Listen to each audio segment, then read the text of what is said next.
আশ্চর্য কথা, পৃথিবীর সবচেয়ে পরহেজগার মানুষ, তাকে বলা হচ্ছে আপনি আল্লাহকে ভয় করুন। পৃথিবীর সবচেয়ে আল্লাহ ভীরু মানুষ, তাকে বলা হচ্ছে আপনি আল্লাহকে ভয় করুন।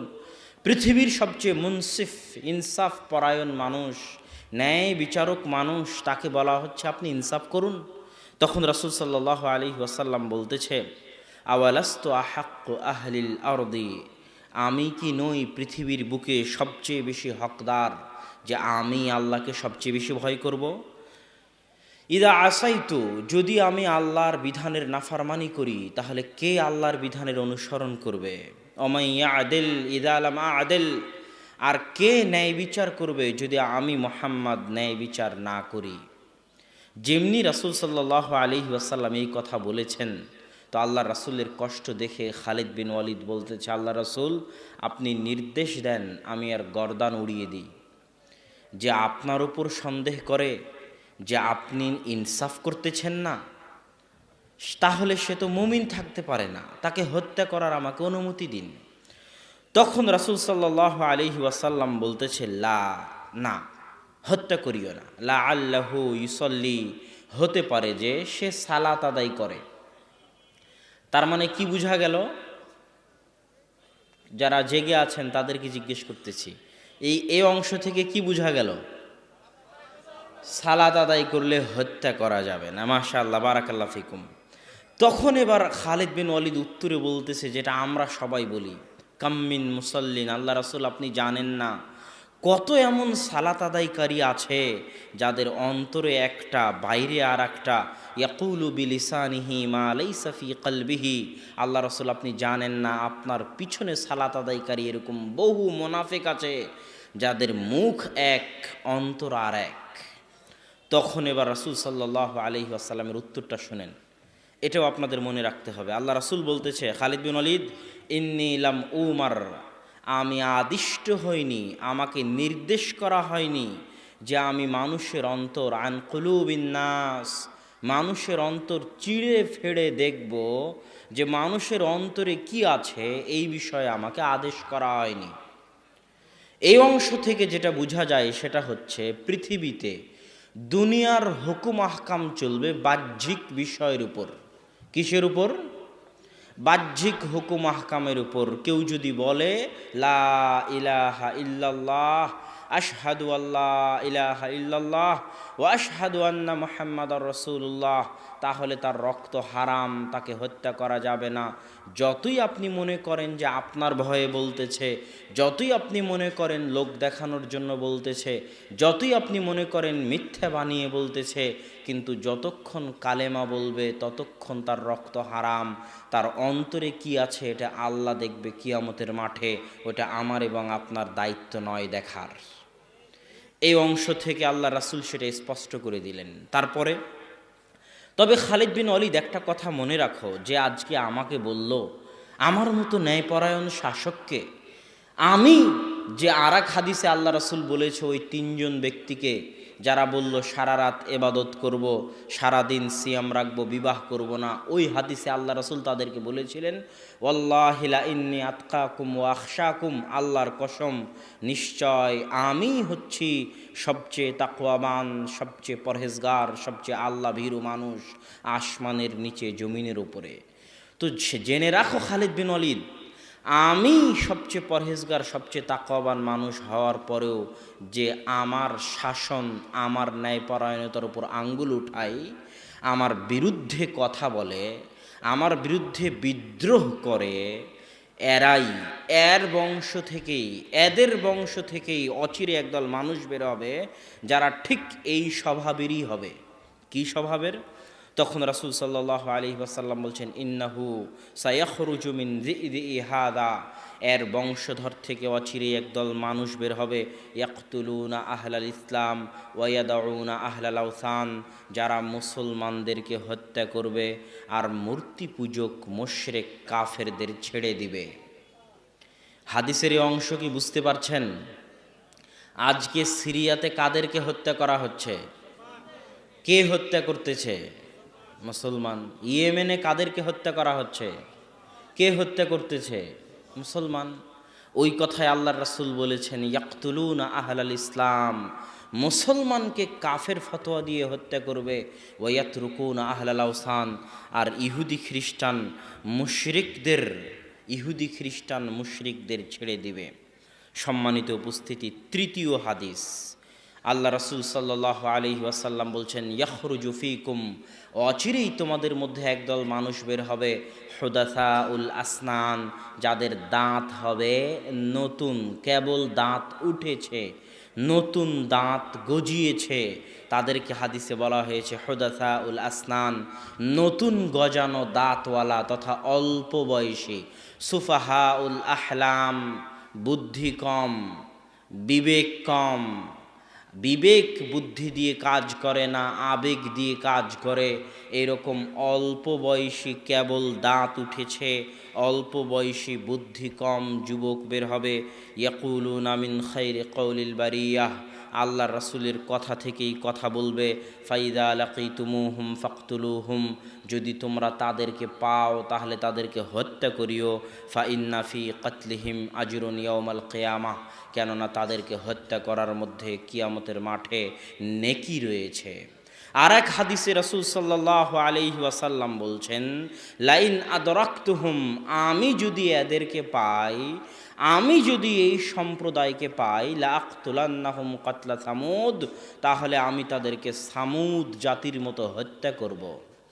এই তিনটি হাদিস থেকে যা সারমর্ম বের হলো, তার সারমর্ম হচ্ছে, এক, অচিরেই একদল মানুষ বের হবে যাদের তাকওয়া, যাদের পরহেজগারিতা, যাদের সালাত, যাদের সিয়ামের সামনে সাহাবীরা, ভালো মানুষেরা নিজেদের সালাত সিয়ামকে নগণ্য মনে করবে, নিজেদের তাকওয়া পরহেজগারিতাকে নগণ্য মনে করবে। তারা এত তাকওয়াবান পরহেজগার হবে, তারা এত সালাত এবাদত গুজার বন্দেগি, এবাদত বন্দেগিতে ব্যস্ত থাকবে, এবাদত গুজার হবে, যে সাহাবীদেরা নিজেদের এবাদতকে তাদের সামনে নগণ্য মনে করবে।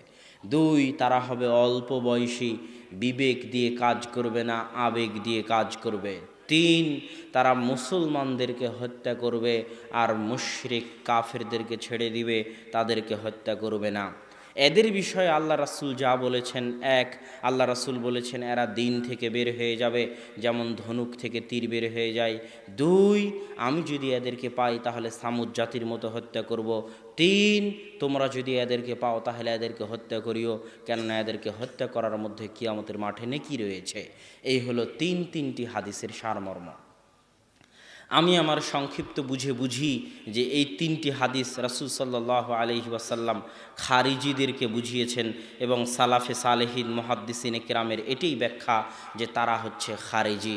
আর এটাই সঠিক ব্যাখ্যার নিকটবর্তী, সঠিক কথার নিকটবর্তী কথা, যে এই হাদিসগুলো দ্বারা খারিজিরা উদ্দেশ্য। খারিজিদের আকিদা, জঙ্গিদের আকিদা খারাপ হওয়ার দুইটা কারণ। এক, তারা কবিরা গুনাহগার মুসলমানকে কাফের মনে করে। দুই, মুসলিম রাষ্ট্রকে কাফের রাষ্ট্র মনে করে। কবিরা গুনাহগার মুসলমানকে তারা কাফের মনে করে এই জন্য যে সিনেমা হলে যারা সিনেমা চালায় তাদেরকে বম মেরে উড়িয়ে দিতে হবে, এটা তাদের ধারণা। কিন্তু তারা এটা জানে না যে ইসলাম জোর করে কায়েম করা যায় না। ইসলাম কি জোর করে কায়েম করা যায়? তার একটা দলিল আপনাকে আমি এই যুগের একটা দলিল দিই। আপনারা জানেন সৌদি আরবে এখন সিনেমা হল, মহিলাদের গাড়ির ড্রাইভিং, ওপেনলি গানের কনসার্ট, ভারত থেকে নায়ক নায়িকা নিয়ে গিয়ে রিয়াদে গানের কনসার্ট, তারপরে হোলির অনুষ্ঠান, এগুলো এখন সৌদি আরবের অহরহ বিষয়। এটা জানেন না?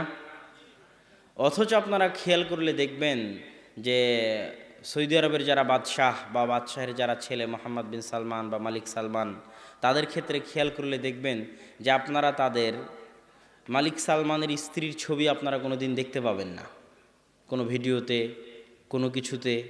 বা তার ছেলের স্ত্রীর ছবি, মোহাম্মদ বিন সালমানের স্ত্রীর ছবি, কোথাও সে মোহাম্মদ বিন সালমানের সাথে যাচ্ছে, এরকম কোনো ছবি খুব কম পাবেন। তার মানে আমি এরকমও জানি দুবাইয়ের কিছু বাদশাহ আছে যাদের স্ত্রীদের ছবি তাদের পাসপোর্টে পর্যন্ত নাই। তারা রাষ্ট্রীয় ক্ষমতায় পাসপোর্টও তৈরি করেছে ছবি ছাড়া।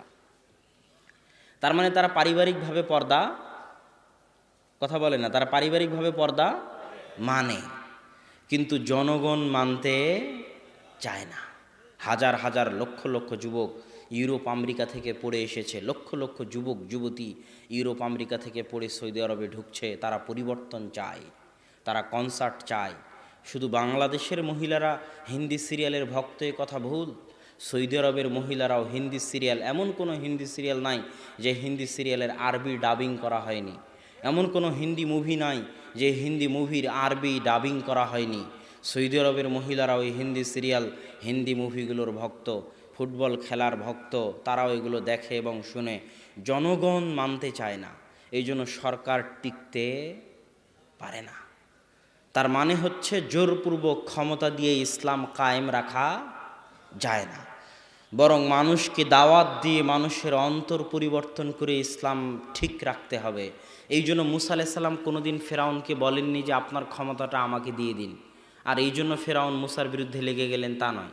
মুসা আলাইহিস সালাম ফেরাউনকে এটাই বলেছেন, আপনি থাকেন ক্ষমতায় কিন্তু ইবাদত করেন আল্লাহর। ইব্রাহিম আলাইহিস সালাম কোনোদিন নমরুদকে বলেননি যে আপনি আপনার ক্ষমতাটা আমাকে দিয়ে দিন। ইব্রাহিম আলাইহিস সালাম এটাই বলেছেন, থাকেন ক্ষমতায় কিন্তু মূর্তি পূজা করিয়েন না, সেজদা আল্লাহর করেন। কেননা ইসলাম কোনো সময় রাষ্ট্র ক্ষমতা চায় না, ইসলাম চায় সংশোধন। তিনি রাষ্ট্রনেতা হন, প্রধানমন্ত্রী হন, আর সাধারণ মানুষ হন, সকলের সংশোধন। এটাই হচ্ছে ইসলামের নিয়ম।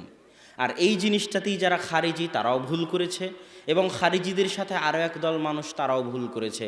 তারা মনে করেছে এরা অস্ত্র দিয়ে ক্ষমতা দখল করতে চায়, অতএব আমরা অস্ত্র নয়, আমরা ভোট দিয়ে ক্ষমতা দখল করব। আছে না নাই?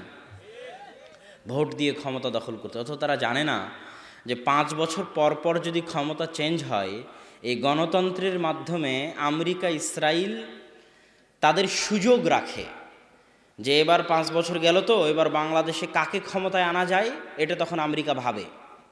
5 বছর পর একটা চান্স পায় কাকে ক্ষমতায় আনা যায় এবং তার মাধ্যমে কি আদায় করা যায়। বারবার বিপক্ষ পার্টিকে কার্ড দেয় যে আপনাকে যদি ক্ষমতায় আনি তাহলে এটা এটা দিতে হবে।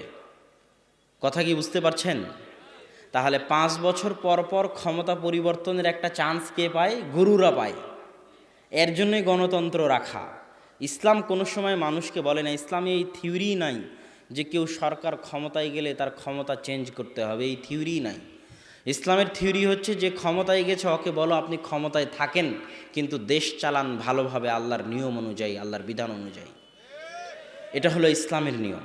এই জন্য দাওয়াতি কাজ করতেন। আহমদ বিন হাম্বল জেলখানায় থেকেছেন, তৎকালীন শাসক কোরআনকে আল্লাহর বাণী মানতে অস্বীকার করেছে, আর কোরআনকে যে আল্লাহর বাণী মানবে না সে কাফের হয়ে যাবে।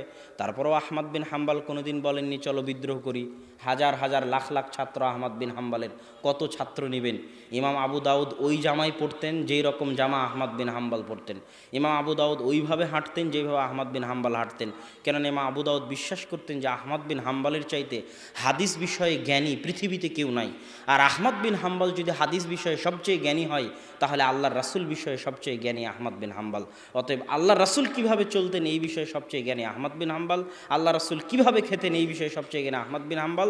তাই আহমদ বিন হাম্বল যখন এভাবে চলে, এভাবে খায়, এভাবে হাঁটে, তা আমি আবু দাউদ আর কী করবো? আমিও আহমদ বিন হাম্বলের মতো চলি, খাই, হাঁটি। এটা হলো ইমাম আহমদ বিন হাম্বলের একজন ছাত্র ইমাম আবু দাউদ। আহমদ বিন হাম্বলের একজন ছাত্র ইমাম বুখারী। এরকম শত শত হাজারো ছাত্র আছে। আহমদ বিন হাম্বল চাইলে বিদ্রোহের ডাক দিলে একদিনই রাজপথে বেরিয়ে আসতো। এরকম হাজারো লাখো ছাত্র আহমদ বিন হাম্বলের ছিল, 10 লক্ষ হাদিসের হাফেজ, কিন্তু তিনি ডাক দেননি। শাইখুল ইসলাম ইবনে তাইমিয়া 8 বার জেল খেটেছেন, জেলখানাতেই মারা গেছেন, কিন্তু কোনোদিন বলেননি যে সরকারের বিরুদ্ধে বিদ্রোহ করতে হবে, সরকারের বিরুদ্ধে বিদ্রোহের ডাক দিতে হবে। তিনি চাইলে পারতেন। তিনি যোদ্ধা মানুষ। ইবনে তাইমিয়া রাহিমাহুল্লাহ শুধু লেখক মানুষ নন, শুধু জ্ঞানী পণ্ডিত মানুষ নন। একাধারে যদি কারো ভিতরে জ্ঞান, লেখনী, হাদিসের জ্ঞান, কোরআন এবং হাদিসের জ্ঞান, লেখনীর জ্ঞান এবং জিহাদে শরীক হওয়ার ফজিলত জমা হয়ে থাকে, তাহলে তাদের একজন হচ্ছেন শাইখুল ইসলাম ইবনে তাইমিয়া, তাদের একজন হচ্ছেন আব্দুল্লাহ বিন মুবারক রাহিমাহুল্লাহ। তারা যেমন জিহাদে অংশগ্রহণ করতেন সেরকম তারা লেখনী এবং বিভিন্ন জগতে তাদের পদচারণা ছিল। শাইখুল ইসলাম ইবনে তাইমিয়া রাহিমাহুল্লাহ হালাকু খা, চেঙ্গিস খা এদের বিরুদ্ধে যুদ্ধে অবতীর্ণ হয়েছেন। যেই সরকার তাদেরকে জেলখানায় বন্দি করে রেখেছে ওই সরকারের সাথেই, তবুও তাদের বিরুদ্ধে বিদ্রোহের ডাক দেননি। মাওলানা আহমদ সারহিন্দি, যাকে বলা হয় মুজাদ্দেদে আলফে সানি নামে, যিনি এই দেশে পরিচিত, তিনি বাদশাহ আকবরের সময়ের আলেম। বাদশাহ আকবর যখন দিনে ইলাহি নিয়ে আসলো, দিনে ইলাহি মানে হিন্দু আর ইসলাম দুটাকে মিলিয়ে একটা ধর্ম, সেটা হলো দিনে ইলাহি। এটা হচ্ছে বাদশাহ আকবরের দিন। তখন মুজাদ্দেদে আলফে সানি এটার কঠিন বিরোধিতা করলেন। বাদশাহ আকবর তাকে জেলখানায় ঢুকিয়ে দিলেন। কিন্তু মুজাদ্দেদে আলফে সানি কোনোদিন বলেননি চলো বাদশাহ আকবরের বিরুদ্ধে বিদ্রোহ করি। তিনি চেষ্টা করে গেছেন মরা পর্যন্ত বাদশাহ আকবরকে সংশোধন করার, বিদ্রোহ করে ক্ষমতা থেকে সরানোর নয়। কেন? এত বড় বড় আলেম ওলামা এই কাজে কেন হাত দিলেন না? এই কাজে হাত না দেওয়ার সবচেয়ে বড় কারণ হচ্ছে এই কাজে হাত দিলে নিরাপত্তা চলে যায়। নিরাপত্তা বুঝেন? নিরাপত্তা হচ্ছে আসমানের নিচে জমিনের উপর যতগুলো নেয়ামত আছে তার মধ্যে সবচেয়ে বড় নেয়ামত হচ্ছে নিরাপত্তা। আজকে সিরিয়ার মুসলমানদেরকে জিজ্ঞেস করবেন নিরাপত্তার নেয়ামত কাকে বলে। সৌদির মসজিদে যখন সিরিয়ার মুসলিম মায়েরা ভিক্ষা করে তখন তাদেরকে জিজ্ঞেস করবেন নিরাপত্তার নেয়ামত কাকে বলে।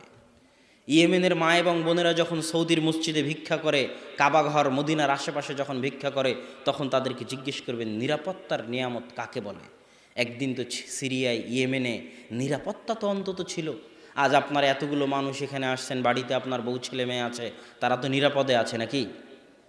না তাদেরকে কেউ জবাই করে দিচ্ছে, তাদেরকে কেউ হত্যা করতেছে, না নিরাপত্তা আছে?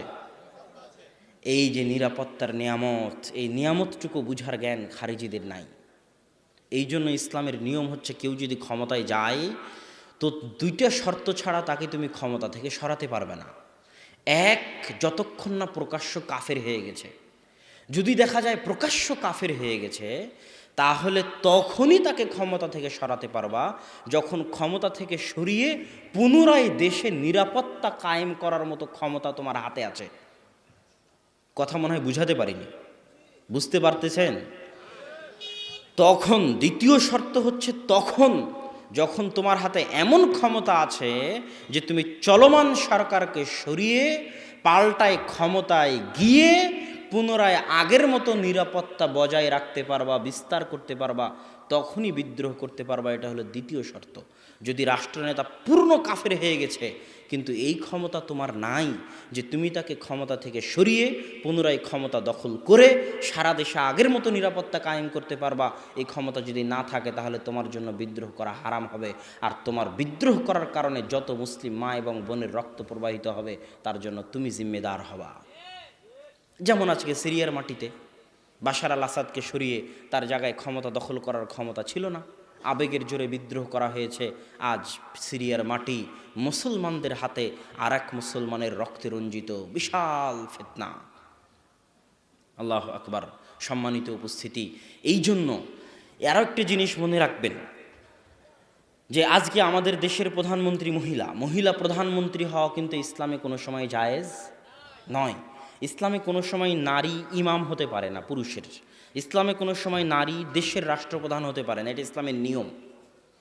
কিন্তু যদি হয়ে যায় তখন কি করবেন? জোরপূর্বক হয়ে গেছে বা ভোটের মাধ্যমে চলে এসেছে, ক্ষমতা দখল করে নিয়েছে, হয়ে গেছে, তখন কি করবেন?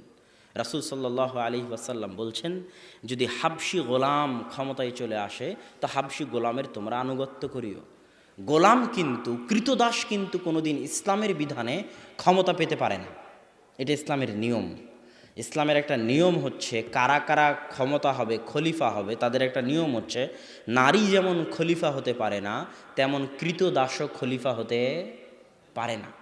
কিন্তু তারপরেও যদি কৃতদাস খলিফা হয়ে যায়, নেতা হয়ে যায় জোরপূর্বক, তাহলে তোমরা তার আনুগত্য করিও যতক্ষণ না সে প্রকাশ্য কাফের হয়ে যায় এবং তাকে বিদ্রোহ করে সরিয়ে পাল্টা ক্ষমতা দখল করে দেশে নিরাপত্তা কায়েম করার মতো ক্ষমতা না থাকে। এর পিছনে একটাই উদ্দেশ্য, অন্য কোনো উদ্দেশ্য নাই। মুসলিম মা এবং বোনের বৃথা রক্ত যেন প্রবাহিত না হয়। আমরা মুসলিম মা এবং বোন এবং মুসলমান ভাইয়ের রক্তের মূল্যটা বুঝি না, যে ইসলামে তাদের রক্তের মূল্য কতটুকু। আল্লাহ সুবহানাহু ওয়া তাআলার নিকটে একজন মুসলমানের রক্ত যে কত মূল্যবান, কত মূল্যবান, কত মূল্যবান, যে সারা পৃথিবীর সব মানুষ, আসমানের সব ফেরেশতা আর সব জিন একত্রিত হয়ে যদি একটা মুসলমানকে হত্যা করে তো আল্লাহ সব মানুষ, সব জিন, সব ফেরেশতাকে একসাথে জাহান্নামে নিক্ষেপ করতে বিন্দুমাত্র দ্বিধা করবেন না। এটা আল্লাহর নিকটে একজন মুসলমানের রক্তের মূল্য। কাবাঘর যদি আপনি ধ্বংস করেন তো কাবাঘর ধ্বংস করলে যত গুনাহ না হবে একটা মুসলমানকে হত্যা করলে তার চেয়ে বেশি গুনাহ হবে। তথা একজন মুসলমানের রক্তের মূল্য কার চাইতে বেশি? একজন মুসলমানের রক্তের মূল্য কাবা ঘরের চাইতে বেশি। এই জন্য আগে মুসলমানের রক্তের হেফাজত করতে হবে। এই জন্য অত সহজে এই জাতীয় খারিজি চিন্তাধারা এগুলোর মধ্যে যাওয়া যাবে না, এগুলো থেকে দূরে থাকতে হবে, বরং সংশোধনের চেষ্টা করতে হবে। আর সংশোধনের চেষ্টার মধ্যেই বরকত আছে। কেমনে সংশোধনের চেষ্টার মধ্যে বরকত আছে? মানুষ হতাশ হয়ে জিজ্ঞেস করে, আমি যখন বক্তব্য দিই এই বিষয়ের উপর, যখন বক্তব্য দিই এই বিষয়ের উপর আমার বিস্তারিত বক্তব্য আছে, ইসলামপুর দিনাজপুর একটা মসজিদে প্রায় 1.5-2 ঘন্টার আলোচনা আছে। মানুষ তখন হতাশ হয়ে জিজ্ঞেস করে, আজকে তাহলে ফিলিস্তিনের কি হবে? আজকে তাহলে মায়ানমার রোহিঙ্গাদের কি হবে? আজকে তাহলে চীনের মুসলমানদের কি হবে? আপনি যখন সবাইকে জঙ্গি বানিয়ে দিলেন, সবাইকে সন্ত্রাসী বানিয়ে দিলেন, তাহলে এই মুসলমানদের রক্ষা করবে কে, বাঁচাবে কে? আমি তাদের উদ্দেশ্য করে বলি যে পৃথিবী থেকে মানুষকে শিক্ষা নিতে হয়। পৃথিবী পরিচালনায় আল্লাহর কিছু নীতি থাকে, সুন্নাতুল্লাহ ফি তাদবীরিল আরজ, আল্লাহর নীতি পৃথিবী পরিচালনায়। যেমন আব্দুর রাজ্জাক বিন ইউসুফের নীতি আছে জামিয়া সালাফিয়া পরিচালনায়। তো কেমনে জানবেন যে জামিয়া সালাফিয়া 3 বছর থাকে, 5 বছর থাকে, 10 বছর থাকে? সে অবশ্যই বলতে পারবে আব্দুর রাজ্জাক বিন ইউসুফ এইভাবে জামিয়া সালাফিয়া চালায়, তাই নয় কি? তাহলে আল্লাহ কিভাবে পৃথিবী চালায় এটা কেমনে জানবেন? 1500, 1000, 2000 বছরের ইতিহাস। ইব্রাহিম আলাইসাল্লামের কাহিনী পড়ুন, আদম আলাইসাল্লামের কাহিনী পড়ুন, ইউসুফ আলাইসাল্লামের কাহিনী পড়ুন, মুসা আলাইসাল্লামের কাহিনী পড়ুন। পৃথিবীর সব ইতিহাস যখন আপনার সামনে চলে আসবে, তখন আপনি দেখতে পাবেন যে আল্লাহ পৃথিবী কিভাবে চালায়। এটা আল্লাহর পৃথিবী পরিচালনার নীতিগুলো আপনার সামনে স্পষ্ট হয়ে যাবে। তো আল্লাহর পৃথিবী পরিচালনার নীতি থেকে গত 1500 বছরের ইতিহাসে দেখা যায় যে মুসলমানেরা আজকে যতটা বিপদের সম্মুখীন, এর চাইতে হাজারো গুণ, শতগুণ বিপদের সম্মুখীন ছিল দুটো সময়। এক, যখন ক্রুসেডাররা ফিলিস্তিন দখল করে নিয়েছিল। আজকে যেমন ইসরায়েল ফিলিস্তিন দখল করে আছে বাইতুল মাকদেস, ঠিক ক্রুসেডাররা এরকম বাইতুল মাকদেস দখল করে নিয়েছিল। ওই সময়টা ছিল মুসলমানদের জন্য খুব শোচনীয় সময়। 2, যখন হালাকু খাঁ চেঙ্গিস খাঁ মুসলমানদের মাথা কেটে মিনার তৈরি করতো বাগদাদে, বাগদাদের মতো উন্নত শহরকে একদিনে বিরান মরুভূমি বানিয়ে দিয়েছিল। ওই আব্বাসি খেলাফতের রাজধানী ছিল বাগদাদ। অত উন্নত শহর তৎকালীন যুগে ইউরোপ কোনোদিন কল্পনাও করতে পারে না, আজকের বিশ্ব কল্পনা করতে পারে না। এত উন্নত শহর ছিল বাগদাদ। সেই বাগদাদকে একদিনে বিরান মরুভূমি বানিয়ে দিয়েছে হালাকু খাঁ চেঙ্গিস খাঁ, আর মুসলমানদের মাথা কেটে মিনার তৈরি করেছে। সেই হৃদয় বিদারক ইতিহাসগুলো পড়ে দেখুন। হালাকু খাঁ চেঙ্গিস খানদের ঝড় উঠেছিল তাতার, মঙ্গোলিয়া, চীনের পাশে। এখান থেকে এই ঝড়কে থামানোর মতো পৃথিবীর কেউ ছিল না। মনে হচ্ছিল একদম দুনিয়া থেকে ইসলামকে মিটিয়ে তারপরে হালাকু খাঁ চেঙ্গিস খাঁ থামবে। তো এত বিপদে মুসলমানরা আগে কোনো দিন পড়েনি, এখন তো এগুলো কোনো বিপদই নয়। তো ওই সময় মুসলমানদের কে উদ্ধার করেছে ইতিহাস পড়েন, তাহলে বুঝবেন যে আল্লাহ পৃথিবী কিভাবে চালায়। ওই সময় কোনো টুটাফাটা 10টা যুবক এক জায়গায় হয়ে বললো অমুক আমাদের আমির, লিল্লাহে তাকবীর, চলো বম মারি, তাদের মাধ্যমে আল্লাহ মুসলমানদের উদ্ধার করলো, এটা আপনি ইতিহাসে পাবেন না। আপনি ইতিহাস ঘাটলে দেখবেন বৈধ শাসক সালাহুদ্দিন আইয়ুবী ছিলেন মিশরের বৈধ শাসক। তিনি কোনো 10টা 15টা গ্রুপের নেতা নয়, বৈধ শাসক। সালাহুদ্দিন আইয়ুবীর মতো বৈধ শাসক দিয়ে আল্লাহ বাইতুল মাকদেসকে মুক্ত করেছে। ঠিক জাহির বেরবেস খান ছিলেন বৈধ শাসক, যিনি সর্বপ্রথম যার হাতে হালাকু খাঁ চেঙ্গিস খানদের তাতারি বাহিনীর পরাজয় হয় সর্বপ্রথম যার হাতে, তিনি হচ্ছেন জাহির বেরবেস খান। তিনি ছিলেন বৈধ শাসক। তো আল্লাহ সুবহানাহু ওয়া তাআলা মুসলমানদের নাজাত দেন বিপদে পড়লে বৈধ শাসক দিয়ে। তার আরেকটা দলিল হচ্ছে, যখনই যারা বিপদে পড়ে তখন আল্লাহ তাদেরকে দোয়া শিখিয়ে দিয়েছে যে তোমরা দোয়া করবা যে আল্লাহ আপনি আমাদের সুলতানান নাসিরা, সাহায্যকারী শাসক দেন। এটা আল্লাহ দোয়া করতে বলেছে। কি দোয়া? সাহায্যকারী সুলতান শাসক দেন। এটা নয় যে সাহায্যকারী 10টা গ্রুপ দেন, যারা 10টা গ্রুপ এক জায়গায় জঙ্গি হামলা করে আমাদের নাজাত দিবে। আল্লাহ এটা শিখায়নি। আল্লাহ দোয়া করতে বলেছে সাহায্যকারী সুলতান, সাহায্যকারী শাসক দেন। মুসলমানদের সেই দোয়া করতে হবে এবং মুসলমানেরা নাজাত পাবে। অতীত ইতিহাস ঘাটলে, পৃথিবী পরিচালনায় আল্লাহর নীতি দেখলে বোঝা যায় মুসলমানেরা আবারও যদি এই কঠিন পরিস্থিতি থেকে মুক্তি পায়, তাহলে এরকম বৈধ ন্যায়পরায়ণ শাসকের হাত দিয়েই মুক্তি পাবে ইনশাআল্লাহ। আর যারা আমাদেরকে এই জাতীয় বক্তব্য দিলে দালাল বলে, তাদেরকে আমি বলেছি এবং এখনও বলি, যেই দিন বৈধ শাসক জেহাদের ডাক দিবে, সেই দিন আহলে হাদিসের বাচ্চারাই জেহাদের কাতারে সবার আগে থাকবে ইনশাআল্লাহ। অতএব জেহাদ আমরা জিহাদ বিরোধী এই কথা বলে আমাদেরকে কলঙ্কিত করার, এই কথা বলে আমাদেরকে দালাল পেট্রোডলার খাই, এগুলো বলে আমাদেরকে ছোট করার কোনো উপায় নেই। যেই দিন দেখা যাবে বৈধ শাসক জিহাদের ডাক দিয়েছে, সেই দিন আপনারাই যারা আমাদেরকে অপবাদ দিচ্ছেন তারাই হয়তো পালিয়ে যাবেন। কেননা তার প্রমাণ তো আছে, ইংরেজদের ক্ষেত্রে তার প্রমাণ তো আছে। ইংরেজ শাসনের বিরুদ্ধে প্রথম জিহাদের হুঙ্কার কে দিয়েছিল? শাহ ইসমাইল শহীদ রাহিমাহুল্লাহ, আল্লাহ তাকে শহীদ হিসেবে কবুল করুন। তার বই আছে রাফুল এদাইনের ওপর, তার বই আছে তাদকিরুল ইখওয়ান, যেখানে তিনি তাকলিদের বিরুদ্ধে লিখেছেন। তার বই আছে তাকবিয়াতুল ইমান, যেখানে তিনি শিরক বেদাতের বিরুদ্ধে লিখেছেন। ভারত পাকিস্তানের মাটিতে কেউ এতটা কঠোর ও কঠিনভাবে শিরক বেদাতের বিরুদ্ধে লিখেছে, এটা মনে হয় দুনিয়ার মানুষ জানতই না। তিনি হচ্ছেন শাহ ইসমাইল রাহিমাহুল্লাহ। তিনি রাফুল আদাইন করতেন, 25,000 হাদিসের হাফেজ ছিলেন, তিনি আহলে হাদিস। তিনিই প্রথম ইংরেজদের বিরুদ্ধে জিহাদের ডাক দেন। কিন্তু তার স্বপ্ন এখন পর্যন্ত পূরণ হয়নি। এই কথা বললে তো আবার বিপদে পড়ে যাব। কেন তার স্বপ্ন এখন পর্যন্ত পূরণ হয়নি? তার দলিল হচ্ছে, মুসলমানেরা যখন ক্ষমতা হারায় তখন পুরো পাক ভারত বাংলাদেশের ক্ষমতা কাদের হাতে ছিল? মুসলমানদের হাতে। মুসলমানেরা যখন ক্ষমতা হারায় তখন পুরো পাক ভারতের ক্ষমতা কার হাতে ছিল? মুসলমানদের হাতে ছিল, তাই নয় কি? না শুধু বাংলাদেশ আর পাকিস্তান মুসলমানদের ছিল, সমগ্র ভারত উপমহাদেশ মুসলমানদের অধীনস্থ ছিল। তো যখন ইংরেজরা দখল করে নিল, তখন শাহ ইসমাইল শহীদ যে জেহাদের ডাক দিলেন, সেটা কি জেহাদের ডাক? পুনরায় সমগ্র ভারতে যেন ইসলাম প্রতিষ্ঠা হয়, সেটাই তো, নাকি? তাই নয় কি? তো ওনার স্বপ্ন কি পূরণ হয়েছে? পূরণ হয়নি। তাহলে মুসলমানেরা কেমনে বলে যে আমরা স্বাধীন হয়েছি? 1947 সালে মুসলমানেরা যে দাবি করে আমরা স্বাধীন হয়েছি, আমার দৃষ্টিতে এই দাবি ঠিক নয়। কেন? আজকেও ভারতের পতাকা যে বিল্ডিংয়ে উঠানো হয়, ওই বিল্ডিংয়ের মালিক মুসলমানেরা। লালকেল্লা যেটা, সেই লালকেল্লায় ভারতের পতাকা উঠে, ওই বিল্ডিংয়ের মালিক মুসলমান। দিল্লির অলিতে গলিতে এবং ভারতের অলিতে গলিতে মুসলমান শাসকদের সেই পদচিহ্ন এখনও থেকে গেছে। অথচ আজকে ভারতের মুসলমানেরা কত কষ্টে নিমজ্জিত।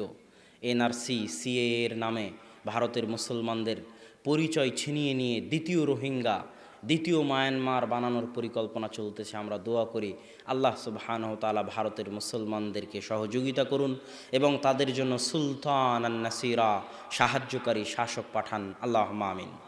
সম্মানিত উপস্থিতি, আমি আমার বক্তব্যে বলতেছিলাম যে ইসলাম শাসন পরিবর্তন করায় বিশ্বাসী নয়। যে ক্ষমতায় গেছে তাকে ক্ষমতায় থাকতে দিতে হবে। এর অনেক ফল আছে, অনেক গুণ আছে। এই যে সৌদি বাদশারা, তারা এত সুন্দর করে তাদের দেশ কেন পরিচালনা করে?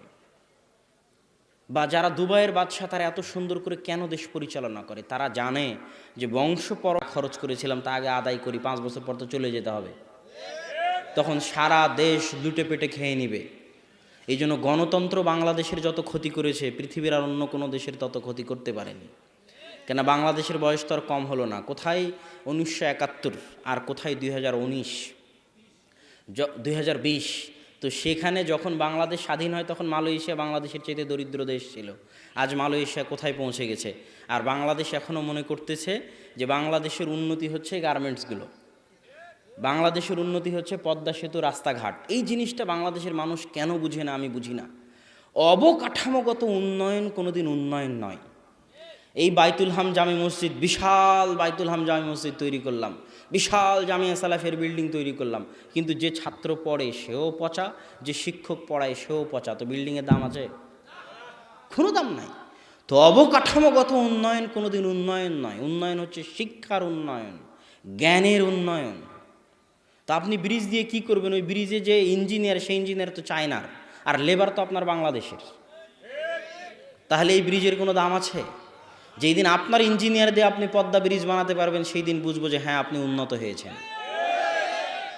ঠিক তেমনই আজকের যে গার্মেন্টসগুলো, গবেষণা পড়ে দেখেন, বাংলাদেশের মানুষ কম শ্রমে বেশি কাজ করে দেয়, এই জন্য গার্মেন্টসগুলো চলে। যখন অন্য দেশের মানুষ কম শ্রমে এত বেশি কাজ করে দিবে, তখন বাংলাদেশের গার্মেন্টসগুলো বন্ধ হয়ে যাবে। এটাই পৃথিবীর নিয়ম, হতে হবে। না হলে যারা পারমাণবিক বম বানাতে পারে তারা একটা প্যান্ট শার্ট বানাতে পারবে না? তাদেরকে প্যান্ট শার্ট কিনতে হবে বাংলাদেশের কাছ থেকে, এটা কোনো কথা হলো? তার মানে কোশ্চিনকালেও এটা উন্নতির আলামত নয়। উন্নতি হচ্ছে শিক্ষায়, আর শিক্ষার জায়গাতেই তো বাংলাদেশ সবচেয়ে পিছিয়ে। যে বিশ্ববিদ্যালয়গুলো থেকে মানুষ শিক্ষা গ্রহণ করবে, ওই বিশ্ববিদ্যালয়গুলোতে তো সব সন্ত্রাসী, ডাকাত আর চোরেরা পড়ে। আর সন্ত্রাসী, ডাকাত আর চোরেরা পড়ায়, নিয়মিত কোনো দিন ক্লাসে আসে না। বিশ্ববিদ্যালয়ের টিচার আসা নাকি লাগে না, আশ্চর্য। অথচ সৌদি আরবে একজন শিক্ষক, বিশ্ববিদ্যালয়, মদিনা বিশ্ববিদ্যালয়ের শিক্ষক, হাই পর্যায়ের টিচার, হাজার হাজার রিয়াল বেতন, তারপরও 1 মিনিট ক্লাসে আসলে, দেরিতে আসলে আল্লাহকে ভয় করে যে আমার এই টাকাটা কি হালাল হবে, এটার কি আমি জবাব দিতে পারবো। মদিনা ইসলামী বিশ্ববিদ্যালয়ের শিক্ষক। আর বাংলাদেশের বিশ্ববিদ্যালয়ের শিক্ষক মানে ক্লাসে আসা লাগে না। তাহলে এই টাকার হিসাব কিয়ামতের মাঠে কি দিবে? টাকা তো আমার আপনার না, তার বাপের। ঢাকা বিশ্ববিদ্যালয়, রাজশাহী বিশ্ববিদ্যালয় চলে কাদের টাকায়? আমার আপনার টাকায়। তাহলে এই যে এই বিশ্ববিদ্যালয়গুলোতে যেখান থেকে মানুষ সঠিক হওয়ার কথা, সেই জায়গাগুলো আজ ধ্বংসের দ্বার প্রান্তে দাঁড়িয়ে আছে। তো সম্মানিত উপস্থিতি, আমরা জঙ্গিদের আলোচনা করছিলাম যে জঙ্গিরা 2টা জায়গায় পা পিছলে গেছে। 1, তারা কাফের রাষ্ট্রকে, মুসলিম রাষ্ট্রকে কাফের রাষ্ট্র মনে করে। 2, তারা কবিরা গুনাহগার মুসলমানকে কাফের মনে করে। অথচ কবিরা গুনাহগার মুসলমান কাফের নয়। দলিল, আল্লাহ সুবহানাহু ওয়া তাআলা কবিরা গুনাহগার মুসলমানকে মুমিন বলে ডেকেছেন কোরআনে। আল্লাহ বলছেন, ইয়া আইয়ুহাল্লাযীনা আমানু তুবু ইলাল্লাহ, হে ইমানদারগণ তোমরা তওবা করো। তো তওবা কে করে? সাগিরা গুনাহ যে করে সে তওবা করে? সাগিরা গুনাহ ওযু করলে ক্ষমা হয়ে যায়, 1 সালাত থেকে আরেক সালাতের মাঝে ক্ষমা হয়ে যায়, 1 জুমা থেকে আরেক জুমার মাঝে ক্ষমা হয়ে যায়, 1 রমজান থেকে আরেক রমজানের মাঝে ক্ষমা হয়ে যায়। কিন্তু কাবিরা গুনাহ করলে তওবা করা লাগে। আর আল্লাহ কাবিরা গুনাহগার মুসলিমকে বলতেছে, ইয়া আইয়ুহাল্লাযীনা আমানু, হে ইমানদারগণ। মানে কবিরা গুনাহ করার পরও সে এখনো কি আছে? মুমিন আছে। কথা মনে হয় বুঝাতে পারিনি। শত শত দলিল পেশ করতে পারবো যে কাবিরা গুনাহ করার পরও মানুষ মুমিন থাকে। ওই যে 99 জনকে হত্যা করলো বানি ইসরায়েলের ব্যক্তি, তারপরে 100 জনকে হত্যা করলো, তাকে আল্লাহ জান্নাতে দেয়নি? যদি সে কবিরা গুনাহ করলে যদি কাফের হয়ে যেত, তাহলে কি সে জান্নাতে যেতে পারত? অসম্ভব। কবিরা গুনাহ করলে মানুষ ফাসেক হয়, পাপিষ্ঠ হয়, পাপাচারী হয়, তাকে তওবা করতে হয়, কিন্তু সে কাফের হয় না। কেননা কবিরা গুনাহ করলে যদি কাফের হয়ে যায়, তাহলে তওবা করবে কি থেকে? তওবা করার তো কোনো রাস্তাই নাই। শাফাত থাকবে কার জন্য? আল্লাহ রাসূল কিয়ামতের মাঠে কার জন্য শাফাত করবে? যদি কবিরা গুনাহ করলে মানুষ কাফের হয়ে যায়, তো কিয়ামতের মাঠে আল্লাহ রাসূল শাফাত করার জন্য কাউকে পাবে না। কিয়ামতের মাঠে শাফাত করার জন্য, আল্লাহর অঞ্জলিতে উঠার জন্য কোনো মানুষ থাকবে না। যদি কাবিরা গুনাহ করলে মানুষ কাফের হয়ে যেত। এরকম হাজারো শত দলিল পেশ করা যাবে যে কাবিরা গুনাহ করলে মানুষ কাফের হয় না। আর যে দলিলগুলো আমরা পেশ করি, এই দলিলগুলো সব ইমাম বুখারী দিয়ে গেছেন। সহিহ বুখারীর কিতাবুল ঈমান খুলেন, প্রথম অধ্যায়গুলোই হচ্ছে কিতাবুল ঈমান। প্রথম থেকে নিয়ে শেষ পর্যন্ত ইমাম বুখারী দলিল দিতে থেকেছেন যে ঈমান কুফর, এর মধ্যে পার্থক্য আছে। কুফরুন দুনা কুফরিন, যে কোরআন এবং হাদিসে কুফুর শব্দ ব্যবহার হলেই কাফের। কোরআন হাদিসে ব্যবহার হয়েছে একজন মুসলমানকে গালি দেওয়া ফাসেকি, আর একজন মুসলমানকে হত্যা করা কুফুরি। তার মানে যে মুসলমানকে হত্যা করবে সে কাফের হয়ে যাবে? কথা বলেন। এটারই উত্তর ইমাম বুখারী সহিহ বুখারীতে দিয়েছে যে কুফরের স্তর আছে। কুফরের স্তর আছে। একটা কুফর, যেই কুফর করলে সে পূর্ণাঙ্গ কাফের হয়ে যাবে, আর একটা কুফর যে গুনাহগার হবে, ফাসেক হবে। এগুলো সব দলিল ইমাম বুখারী রাহিমাহুল্লাহ দিয়ে রেখেছে তার গ্রন্থের মধ্যে। তো সম্মানিত উপস্থিতি, আমরা বলছিলাম তারা কবিরা গুনাহগার মুসলমানকে কাফের মনে করে। এটা হলো তাদের প্রথম বিভ্রান্তি, এবং এটা ভুল কথা, এটা চলবে না। বরং কবিরা গুনাহগার মুসলমানেরা ফাসেক, তারা তওবা করে ইসলামে ফিরে আসতে পারে। শাফাতের হকদার তারাই, আল্লাহর অঞ্জলিতে উঠার হকদার তারাই। তারা যদি তওবা করে, আল্লাহর নিকটে দোয়া করে, তাহলে আল্লাহ সুবহানাহু ওয়া তাআলা তাদেরকে ক্ষমা করে দিবেন। তারা হচ্ছে ফাসেক মুমিন। এখানে আরেকটা বিষয় আপনাকে বলে রাখি, সেটা হচ্ছে কাফের মুসলিম রাষ্ট্রকে কাফের রাষ্ট্র মনে করে। তো রাষ্ট্র কতক্ষণ মুসলিম থাকে? কিভাবে রাষ্ট্র মুসলিম হয়? যে রাষ্ট্রের অধিকাংশ জনগণ মুসলমান, যে রাষ্ট্রে ইসলামী সংস্কৃতির প্রভাব থাকে, যে রাষ্ট্রে ইসলামী হুকুম আহকাম বিধিবিধান মানতে কোনো বাধা নাই, যে রাষ্ট্রের রাষ্ট্রনেতা মুসলমান, নাম কাওয়াস্তে হলেও প্রকাশ্য কাফের নয়, এই রকম যে গুণাবলী যে রাষ্ট্রের মধ্যে পাওয়া যাবে, সেই রাষ্ট্রকে কাফের রাষ্ট্র বলা যাবে না, বরং মুসলিম রাষ্ট্র বলতে হবে। তবে পূর্ণাঙ্গ মুসলিম নয়, ফাসেক মুসলিম রাষ্ট্র। যেমন বাংলাদেশ, পাকিস্তান, এগুলো কি মুসলিম রাষ্ট্র? ফাসেক মুসলিম রাষ্ট্র। এগুলোকে সংশোধন করার চেষ্টা করতে হবে। এগুলোর বিরুদ্ধে বিদ্রোহ করে মুসলমানদের রক্ত, মাল, সম্পদ ধ্বংস করার চেষ্টা করা যাবে না। এখানে আরও একটা কথা আপনাকে বলে রাখি যে কাফের হলেই যে তাকে হত্যা করতে হবে তা কিন্তু নয়। কাফের হলেই কি হত্যা করতে হবে নাকি? হ্যাঁ, এই সম্পর্কে ইসলামের বিধান আছে। কয়েক শ্রেণীর কাফের যাদেরকে আপনি হত্যা করতে পারবেন না, আল্লাহ রাসূল বলেছে তাদেরকে যদি আপনি হত্যা করেন তাহলে আপনি জান্নাতের গন্ধও পাবেন না। এক, যেই কাফের রাষ্ট্রের সাথে মুসলিম রাষ্ট্রের চুক্তি আছে, চুক্তি, যে ইসলামী খেলাফতের সাথে কোনো কাফের রাষ্ট্রের চুক্তি আছে, ওই চুক্তিবদ্ধ কাফের রাষ্ট্রের কোনো কাফেরকে কোনো মুসলমান হত্যা করতে পারবে না। দুই, যেই কাফের রাষ্ট্র থেকে কোনো ব্যক্তি মুসলমান রাষ্ট্রে এসেছে নিরাপত্তা নিয়ে, রাষ্ট্র বলেছে আমি তাকে নিরাপত্তা দিলাম। যেমন যখন আল্লাহ রাসূল মক্কা বিজয় করলো তখন আল্লাহ রাসূল বলল, আল্লাহ রাসূল কি বলল আপনাদের মনে আছে? আল্লাহ রাসূল বলল সুফিয়ানের বাড়িতে, তাদের বাড়িতে, উমুক উমুকের বাড়িতে, সব নাম ধরে ধরে আল্লাহ রাসূল বললেন তাদের বাড়িতে যারা আশ্রয় নিবে তারা নিরাপদ, তারা নিরাপদ, তারা নিরাপদ। মানে রাষ্ট্র তাদেরকে কি দিয়ে দিল? নিরাপত্তা দিল। এখন আল্লাহর রাসূলের অধীনস্থ কোনো ব্যক্তি তাদের গায়ে হাত উঠাতে পারবে না। ঠিক যখন কোনো কাফের কোনো মুসলিম রাষ্ট্রে ঢুকবে, মুসলিম রাষ্ট্র তাকে ভিসা দিয়েছে, ভিসা দেওয়া মানে কি দেওয়া? নিরাপত্তা দেওয়া। তো যে ভিসা নিয়ে এসেছে তাকে আপনি হত্যা করতে পারবেন না, কেননা মুসলিম রাষ্ট্র তাকে নিরাপত্তা দিয়েছে, তাকে নিরাপত্তা দেওয়া আপনার জিম্মেদারি।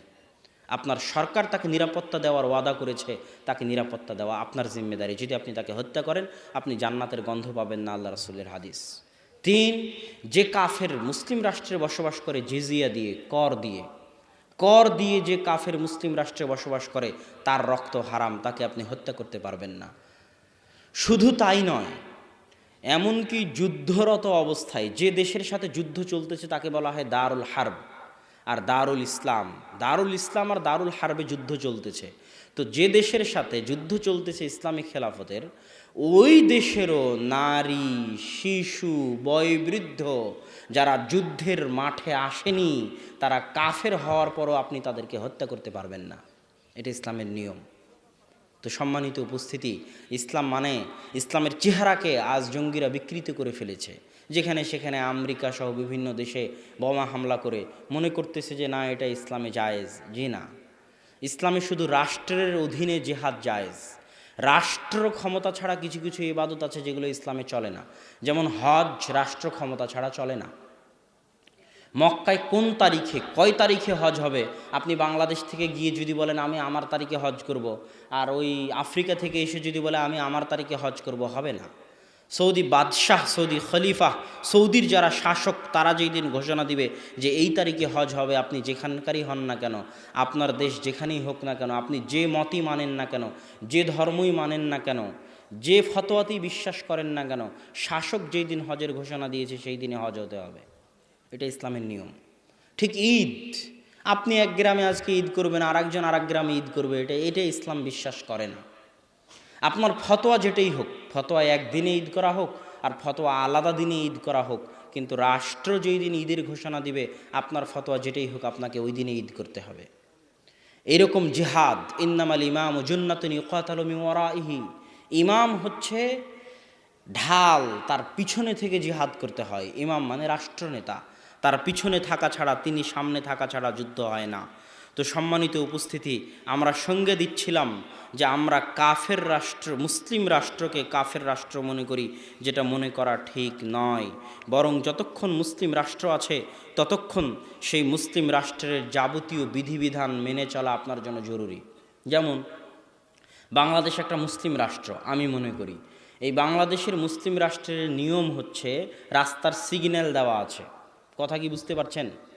তো আপনি যদি ওই সিগন্যাল অতিক্রম করেন তা আমার দৃষ্টিতে আপনি গুনাহগার হবেন, আমার বুঝে বলে, কেননা আপনি মুসলিম রাষ্ট্রের নিয়মকে লঙ্ঘন করলেন। বাংলাদেশের নিয়ম হচ্ছে যে আপনাকে এই জায়গায় এই কাজটা করতে হবে, এই জায়গায় এই কাজটা করতে হবে। যতক্ষণ না ওই কাজ ইসলাম বিরোধী হচ্ছে ততক্ষণ ইসলাম বলে তুমি ওটা মানো। কথা না বুঝাতে পারলে আমি ব্যর্থ। যতক্ষণ রাষ্ট্রের কোনো কথা ইসলাম বিরোধী না হচ্ছে ততক্ষণ ইসলাম বলে তুমি রাষ্ট্রের আনুগত্য করো, রাষ্ট্র যেটা বলতেছে সেটা শোনো। যদি সেটা তুমি লঙ্ঘন করো তাহলে তুমি গুনাহগার হবে। এটার নামই ইকামতে দিন। ইকামতে দিন মানে রাস্তাঘাট বন্ধ করে দিয়ে, রাষ্ট্রের বিরুদ্ধে বিদ্রোহ করে, রাষ্ট্রের মাল সম্পদ, ধন সম্পদ নষ্ট করে। বাংলাদেশের সম্পদ কার সম্পদ? আমাদের সম্পদ। কথা বুঝেননি? বাংলাদেশের সম্পদ আমাদের সম্পদ, তা আমি মিছিল মিটিং করে জ্বালাও পোড়াও করে হরতাল করে বাংলাদেশের সম্পদকে নষ্ট করতেছি, মানে আমার ক্ষতি করতেছি। আমি ফতোয়া দিয়ে, কাফের ফতোয়া দিয়ে বাংলাদেশের পুলিশ আর্মি র্যাবকে হত্যা করতেছি, মানে আমি আমার দেশের ক্ষতি করতেছি, এটা বুঝতে হবে। আমি ইসলামের ক্ষতি করতেছি, এটা বুঝতে হবে। কেননা প্রকারান্তরে এটা হচ্ছে ফাসেক মুসলিম রাষ্ট্র হলেও কাফের রাষ্ট্র নয়। অতএব এই ফাসেক মুসলিম রাষ্ট্রের প্রত্যেক জিনিস, একটা টাকাও আমানতের সাথে হেফাজত করা প্রত্যেক মুসলমানের দায়িত্ব। আপনি রাষ্ট্র ক্ষমতায় আছেন, OC, DC, SP, commissioner, chairman, মন্ত্রী, জনগণের টাকা আপনার হাতে আছে। ইসলাম বলতেছে এই টাকার হেফাজত করতে হবে। ক্ষতি করলে কিয়ামতের মাঠে জবাব দিতে হবে, আপনি একটা মুসলিম রাষ্ট্রের ক্ষতি করেছেন, ধ্বংস করেছেন। সম্মানিত উপস্থিতি, এই জন্য আমি আপনাদের সামনে বলতেছিলাম যে একামতে দিনের সঠিক অর্থ আমরা বুঝি না। একামতে দিনের সঠিক অর্থ বুঝতে গেলে আপনাকে বুঝতে হবে একামতে সালাত কাকে বলে। একামতে সালাত মানে কি ডাঙ্গিপাড়ার সব মানুষকে আজ সকালে গিয়ে ফজরের সময় পিটিয়ে মসজিদে নিয়ে আসবে, এর নাম একামতে সালাত। এখন ডাঙ্গিপাড়ার সব মানুষকে পিটিয়ে মসজিদে নিয়ে আসলাম, কেউ রুকু করাও জানে না, সূরা ফাতিহাও জানে না, ওযু করাও জানে না, তাহলে একামতে সালাত হলো না? হলো না। একামতে সালাত হলো না। একামতে সালাত মানে আমি নিজে যদি আমার মধ্যে একামতে সালাত করতে চাই, তার মানে সালাতের যাবতীয় হুকুম আহকাম বিধিবিধান মেনে, যেভাবে ওযু করার সেভাবে ওযু করে, যেভাবে সালাত আদায় করার সেভাবে সালাত আদায় করে যদি আমি নিয়মিত 5 ওয়াক্ত সালাত আদায় করি, তাহলে আমি আমার মধ্যে কি করলাম? জোরে কথা বলেন, কি করলাম? একামতে সালাত করলাম। এটা হচ্ছে ঠিক একামতে দিন। তার মানে একামতে দিন মানে আরেকজনকে পিটিয়ে দিন মানাতে হবে তা না। একামতে দিন মানে আমার নিজের মধ্যে জন্ম থেকে মৃত্যু পর্যন্ত, পায়ের পাতা থেকে মাথার চাঁদি পর্যন্ত আমি ইসলামের যাবতীয় বিধিবিধান মানতেছি কিনা, যদি মানি তাহলে আমি আমার মধ্যে একামতে দিন করলাম। যদি আমার পরিবারকে মানাতে পারি তাহলে আমার পরিবারের মধ্যে একামতে দিন করলাম। এটা হচ্ছে একামতে দিন। নিজে মানার নাম হচ্ছে একামতে দিন, আর একজনকে জোর করে মানানোর নাম একামতে দিন নয়। সম্মানিত উপস্থিতি, সুতরাং একামতে দিনের আমাদেরকে ভুল ব্যাখ্যা বোঝানো হয়েছে। এখানে আরও একটা কথা আমি আপনাদেরকে বলে রাখি, সেটা হচ্ছে যে ইসলামের আরও একটা নিয়ম, আপনি বিচারপতি ছাড়া, বিচার ব্যবস্থা ছাড়া কাউকে হত্যা করতে পারবেন না। আর বিচার ব্যবস্থা যদি কাউকে হত্যা করেও তাহলে সে কাফের, এটাও নয়। যেমন ইসলামের নিয়ম হচ্ছে কেউ যদি বিবাহিত অবস্থায় জেনা করে তাকে হত্যা করতে হবে, তো যে বিবাহিত অবস্থায় জেনা করেছে সে কি কাফের হয়ে গেছে? হ্যাঁ, তাকে তো হত্যা করতে বলা হচ্ছে। একদল মানুষ মনে করে যে যে বিধানে হত্যার হুকুম আছে মানে কাফের হয়ে গেছে। জি না, ওই হত্যাটা তার জন্য কাফারা, সে জান্নাতেও চলে যেতে পারে।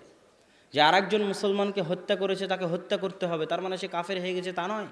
তাকে যে হত্যা করা হবে এই হত্যাটা তার ওই গুনাহের জন্য কাফারা, সে জান্নাতেও চলে যেতে পারে। ঠিক তেমনি বিচার ব্যবস্থা ছাড়া আপনি কোনো হুকুম বাস্তবায়ন করতে পারবেন না।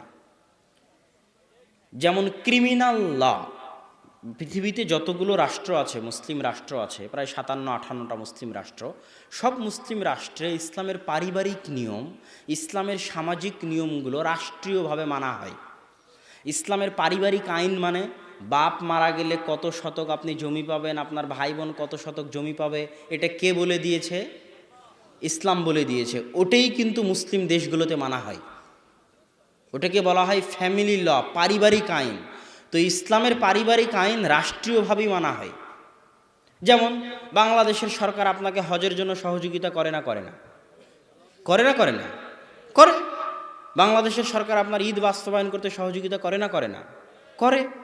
তাহলে ইসলামের যেগুলো সামাজিক বিধিবিধান আছে, ইসলামের যেগুলো পারিবারিক বিধিবিধান আছে, সেগুলো প্রায় অধিকাংশ মুসলিম রাষ্ট্র মানে, রাষ্ট্রীয়ভাবে মানে।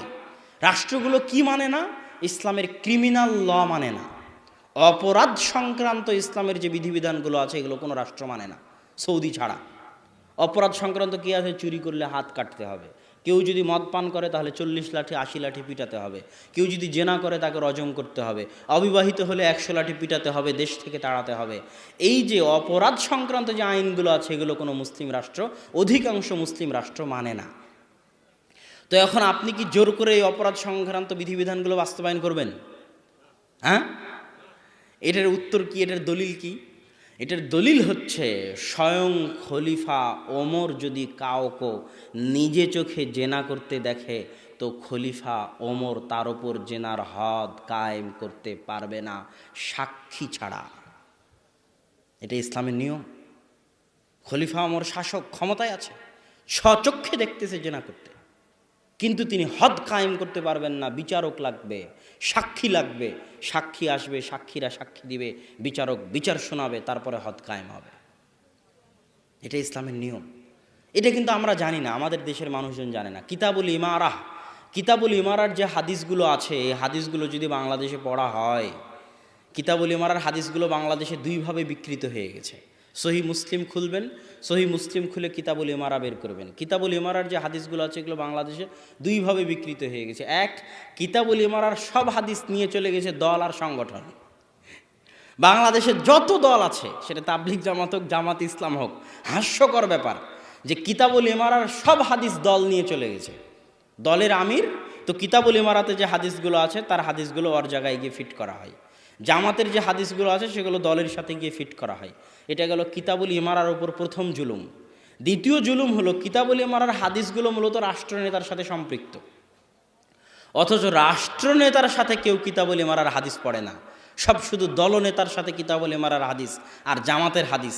অথচ জামাত মানে রাষ্ট্রের সাথে থাকা, আর আমির মানে রাষ্ট্রের আমির। আমির শব্দটা কি বলে ওর নাম, ইসলামের ইতিহাসে আমির শব্দটা কোনোদিন রাষ্ট্রনেতার বাইরে ব্যবহার হয়েছে এটা পাওয়া যায় না। গত 100, 150, 200 বছর আগে রাষ্ট্রনেতার বাইরে ব্যবহার হয়েছে এটা পাওয়া যায় না। এখনও মদিনার আমির আছে, মক্কার আমির আছে।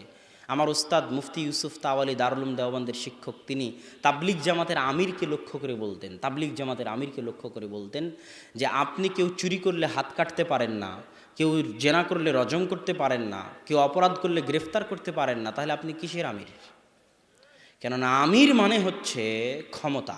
চুরি করলে হাত কাটতে পারতে হবে সে আমির, আর যদি না পারে তাহলে সে শায়েখ হতে পারে, মুফতি হতে পারে, আলেম হতে পারে, অনুসরণীয় ব্যক্তিত্ব হতে পারে, কিন্তু আমির হতে পারবে না। এটা ইসলামের পরিভাষাগত ব্যাপার। ঠিক জামাতের ব্যাপারটা ওই রকমই।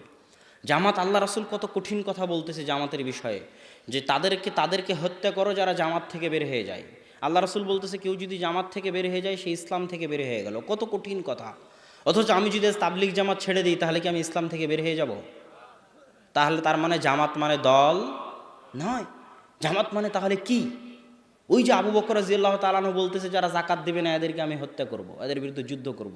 তো ওমর রাদিয়াল্লাহু তাআলা আনহু বলছে কেমনে যুদ্ধ করবেন? এরা তো সব আশহাদু আল্লা ইলাহা ইল্লাল্লাহ, আশহাদু আন্না মুহাম্মাদুর রাসূলুল্লাহ এই কালেমা পড়েছে, এদের তো রক্ত হারাম, এদের বিরুদ্ধে তো আপনি যুদ্ধ করতে পারেন না। এটা কে বলতেছে? ওমর রাদিয়াল্লাহু তাআলা আনহু বলতেছে। তো ওমর রাদিয়াল্লাহু তাআলার কথা শুনলেনই না আবু বকর রাদিয়াল্লাহু তাআলা আনহু। আবু বকর রাদিয়াল্লাহু তাআলার ওই বাক্য কত কঠোর ও কঠিন সেটা আব্বুর যাকাতের বক্তব্যে শুনিয়েন, যে কত কঠোর ও কঠিন। যে লাউ মানাউনি কালান ইউদ্দুনাহু ইলা রাসূলিল্লাহ, ওমর শুনে রাখো, যারা আল্লাহর রাসূলের যুগে যাকাত দিতে আসতো, যাকাত দিতে এসে গরু ছাগল উটের সাথে গরু ছাগল উটের দড়িও দিয়ে যেত। আজ আমি আবু বকর আমার যুগে যাকাত দিতে এসে যদি গরু ছাগল উট দিয়ে যায় আর গরু ছাগল উটের দড়ি না দিয়ে যায়, শুনে রাখো ওমর যারা আল্লাহ রাসূলের যুগে ওসর দিতে এসে খেজুর গম ধান চাল দিয়েছে, খেজুর গম ধান চালের বস্তাও রেখে দিয়ে গিয়েছে, আর আমি আবু বকর আমার যুগে খেজুর ঢেলে দিয়ে বস্তা নিয়ে যেতে চাই, তাহলে আমি আবু বকর ওই দড়ি ওই বস্তার জন্য যুদ্ধ চালিয়ে যাব, হয় মরবো না হয় মারবো। তাহলে এরা তো সব মুসলমান, তো মুসলমানদেরকে আবু বকর রাদিয়াল্লাহু তাআলা কেন মারতে চাইলেন? দলিল, এরা জামাত থেকে বের হয়ে গেছে। কথা কি বুঝলেন? রাষ্ট্রনেতার আদেশ, বৈধ খলিফার আদেশ, বৈধ খলিফার নির্দেশকে অমান্য করে তার বিরুদ্ধে বিদ্রোহ করেছে, তার মানে জামাত থেকে বের হয়ে গেছে। এদেরকে এখন রাষ্ট্রনেতা হত্যা করতে পারে, ফাঁসি ঝুলিয়ে দিতে পারে, এটা তার জন্য জায়েজ। তার মানে জামাত মানে হচ্ছে রাষ্ট্র, খেলাফা, তার সাথে সম্পৃক্ত থাকা। জামাতের আরেকটা অর্থ হচ্ছে মসজিদের জামাতের সাথে সম্পৃক্ত থাকা। মসজিদের জামাতের সাথে যদি কোনো মুসলমান সম্পৃক্ত না থাকে তাহলে সে জামাতবদ্ধ থাকলো না, এটা ছোট জামাত। এটা হচ্ছে জামাতবদ্ধ জীবনযাপনের অংশ। ইসলাম একটা সংগঠনের মতো। ইসলামের নেতা মুহাম্মদ সাল্লাল্লাহু আলাইহি ওয়াসাল্লাম, ইসলামে মাসিক কিয়ানত দিতে হয়, ইসলামে বাৎসরিক কিয়ানত দিতে হয়, সেটা যাকাত দিতে বাধ্য। আর সারাদিন যত ইয়ানত দিবেন, যত দান করবেন, এটা ঐচ্ছিক।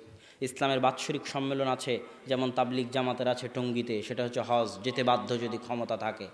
ইসলামের প্রশিক্ষণ কর্মশালা আছে অন্যান্য সংগঠনের মতো, সেটা সিয়াম 1 মাসের প্রশিক্ষণ কর্মশালা। ঠিক ইসলামের শাখা অফিস আছে, যেমন অন্য সংগঠনের আছে। মসজিদ হচ্ছে ইসলামের শাখা অফিস। যারা ইসলাম নামক সংগঠনের সদস্য থাকতে চায়, দিনে 5 বার তাদেরকে মসজিদে হাজিরা দিতে হবে। হাজিরা না দিলে ইসলামের জামাত থেকে, মুসলমানদের জামাত থেকে সে বের হয়ে যাবে। এর নাম হচ্ছে জামাত, আর এর নাম হচ্ছে কিতাবুল ইমারা। কিতাবুল ইমারার হাদিসগুলো পড়েন, সব রাষ্ট্রনেতার সাথে সম্পৃক্ত।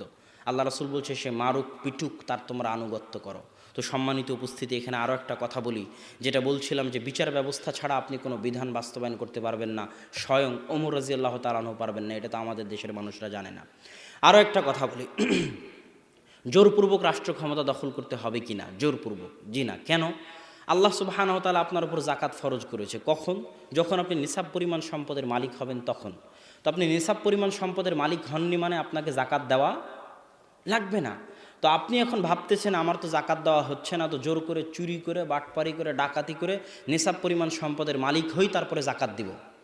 এটা কি চলবে? চলবে না। তো যেমন জোর করে অন্যায়ভাবে জাকাত নিজের উপর ফরজ করার জন্য জোর করে আপনি চুরি করে, ডাকাতি করে জাকাত নিজের উপর ফরজ করবেন, এটা নয়। ঠিক তেমন রাষ্ট্রের ইসলাম, যে যেখানে ক্ষমতায় আছে সারা মুসলিম বিশ্বে, আজকে বাংলাদেশের প্রধানমন্ত্রী শেখ হাসিনা থেকে শুরু করে, পাকিস্তানের প্রধানমন্ত্রী ইমরান খান থেকে শুরু করে, সৌদির বাদশাহ থেকে শুরু করে, সকলের উপর যে যেখানে ক্ষমতায় আছে সকলের উপর ফরজ, সকলের উপর ফরজ, সকলের উপর ফরজ যে তারা নিজ নিজ দেশে ইসলামের বিধিবিধান বাস্তবায়ন করবে। যদি না করে তাদেরকে কিয়ামতের মাঠে আল্লাহর সামনে জবাব দিতে হবে। কিন্তু এটা আমার দায়িত্ব নয়, আমার উপর এখনো ফরজ হয়নি। কোনোদিন যদি আমার উপর চলে আসে রাষ্ট্র ক্ষমতা, তাহলে তখন আমার উপর ফরজ হবে। কথা মনে হয় বুঝাতে পারিনি। যে যেখানে রাষ্ট্র ক্ষমতায় আছে তার রাষ্ট্রে ইসলাম কায়েম করা তার উপর ফরজ। আমার এখনো রাষ্ট্র ক্ষমতায় যায়নি মানে আমার উপর ফরজ নয়।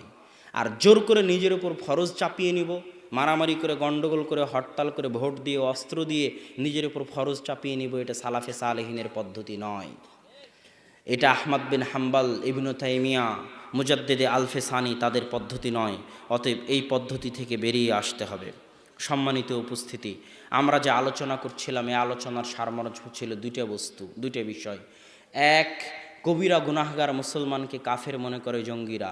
2, জঙ্গিরা মনে করে মুসলিম রাষ্ট্রকে কাফের রাষ্ট্র। এই 2 চিন্তা থেকে বের হয়ে আসতে হবে। বের হয়ে এসে সংশোধনের মাধ্যমে, দাওয়াতের মাধ্যমে রাষ্ট্রে, দেশে পরিবর্তন আনার চেষ্টা করতে হবে। আল্লাহ সুবহানাহু ওয়া তাআলা আমাদেরকে সেই তৌফিক দান করুক, আল্লাহুম্মা আমিন। বক্তব্যের শেষে এসে আপনাদেরকে বলতে চাই যে এই যে সালাফি কনফারেন্সকে অনেকে জঙ্গির সাথে লাগিয়ে দিল, আব্দুর রাজ্জাক বিন ইউসুফ বা আমাদের যারা আহলে হাদিস আলেম ওলামা আছে, কোথায় যেন একজন দেখলাম অনেক কিছুদিন আগে একজন কোন পুলিশ কমিশনার, তিনিও বক্তব্যে বললেন যে জঙ্গিরা সাধারণত আহলে হাদিস হয় বা জঙ্গিরা সাধারণত সালাফি হয়। তো এই কথার ক্ষেত্রে আমি একটা কথা বলতে চাই, যদিও ঘুমন্ত পরিবেশ, এই জন্য সেইভাবে কথার মধ্যে আসতেছে না ওভাবে, কিন্তু একটা কথা যেটা বলতে চাই বাংলাদেশের সরকারকে, উপস্থিত প্রশাসনকে, উপস্থিত গোয়েন্দা বিভাগকে, যারা এখানে গোয়েন্দা বিভাগের লোকেরা আছেন, যেহেতু এই সালাফি কনফারেন্সকে নিয়ে গত 1 সপ্তাহ 10 দিন যাবৎ অনেক দৌড়ঝাঁপ, বিশাল ঝড়ঝাপটার মধ্যে দিয়ে যেতে হয়েছে। গোয়েন্দা, সাংবাদিক, পুলিশ, থানা, এসপি, ডিসি, ওসি, সকলের দরবার দিয়ে, সকলের দুয়ার দিয়ে পার হতে হয়েছে। তো সেই ক্ষেত্রে এটার ওপর প্রশাসনের চোখ আছে, গোয়েন্দা বিভাগের চোখ আছে, প্রশাসনের লোকের চোখ আছে। তাদেরকে উদ্দেশ্য করে বলতে চাই, আপনারা যদি কোনোদিন বাংলাদেশ থেকে জঙ্গিবাদকে সম্পূর্ণরূপে নির্মূল করতে চান, পরিপূর্ণরূপে নির্মূল করতে চান, ফাঁসি দিয়ে জেলখানায় বন্দি করে জঙ্গিবাদকে নির্মূল করা যাবে না। এটা সম্ভব নয়। জঙ্গিবাদ তাদের মাথায় ঢুকিয়ে আছে, তাদের মাথায় বাতিল চিন্তা, বাতিল আকিদা আছে। যতক্ষণ না তাদের মাথা থেকে বাতিল চিন্তা, বাতিল আকিদা বের করা যাবে, ততক্ষণ জোরপূর্বক চাপিয়ে, জোরপূর্বক জেলখানায় বন্দি করে, জোরপূর্বক ফাঁসি দিয়ে স্থায়ীভাবে জঙ্গিবাদকে ধ্বংস করা যাবে না। আপনারা যদি কোনোদিন চান, আমি আপনাদের চ্যালেঞ্জ দিয়ে বলতে পারি, আহলে হাদিস সালাফিরা তো জঙ্গি নয়, মাননীয় প্রধানমন্ত্রী থেকে শুরু করে প্রশাসনকে বলতে চাই, আপনারা যদি কোনো দিন কল্পনা করেন বাংলাদেশের মাটি থেকে জঙ্গিবাদকে চিরস্থায়ীভাবে নির্মূল করবেন, তাহলে আহলে হাদিস আলেমদেরকে ডেকে এই সমস্ত জঙ্গিদের মাঝে দাওয়াতি কাজ করার সুযোগ করে দিন। ইনশাআল্লাহ আহলে হাদিস আলেমদের সুযোগ দিলে, আহলে হাদিস আলেমদের রাষ্ট্রীয়ভাবে বাইতুল মোকাররম থেকে টিভি চ্যানেলগুলো থেকে শুরু করে জঙ্গি যাদের মধ্যে জঙ্গি আকীদা আছে তাদের মাঝে সারা দেশব্যাপী প্রোগ্রাম করার, আলোচনা করার, তাদের মিডিয়ার মাধ্যমে তাদের বক্তব্য দেওয়ার সুযোগ করে দিলে সর্বক্ষেত্রে ইনশাআল্লাহ বাংলাদেশের মাটিতে আহলে হাদিসরাই পারবে এই জঙ্গিবাদ সন্ত্রাসবাদের চিন্তাকে বাংলাদেশের মাটি থেকে চিরতরে নির্মূল করে দিতে ইনশাআল্লাহ। এই গ্যারেন্টি, এই চ্যালেঞ্জ আমি দিতে পারি। অতএব আহলে হাদিসদেরকে জঙ্গি, সালাফিদেরকে, সালাফি কনফারেন্সকে জঙ্গি মনে না করে আমাদের এই দালিলিক আলোচনাগুলো শুনুন, শুনে আমাদেরকে সুযোগ দিন। আমরা জঙ্গি তো নই, আপনার দেশ থেকে জঙ্গি আমরাই মুক্ত করতে পারবো। সেই দলিল, সেই জ্ঞান, সেই বক্তব্য, সেই আওয়াজ, সেই লেখনী আমাদের আছে ইনশাআল্লাহ। অতএব আমাদেরকে এটার সাথে সম্পৃক্ত না করে বরং আমাদেরকে গনিমত হিসেবে কাজে লাগানোর, বাংলাদেশকে শান্তি ও নিরাপত্তাপূর্ণ উন্নত রাষ্ট্রে পরিণত করার ক্ষেত্রে আমাদের সহযোগিতা গ্রহণের জন্য আবেদন জানাই।